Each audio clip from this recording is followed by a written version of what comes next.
ஒரு வருட காலம் வீட்டிற்கே போகாமல் நின்ற ஒரு செவிலியர் பெண்ணை எனக்கு தெரியும்.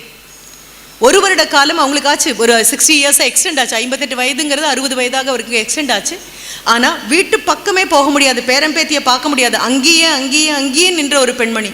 நான் எப்பொழுதுமே சொல்வேன், பெண்மை என்பது வீரம் சார்ந்தது, ஆண்மை என்பது அழகு சார்ந்தது அப்படின்னு.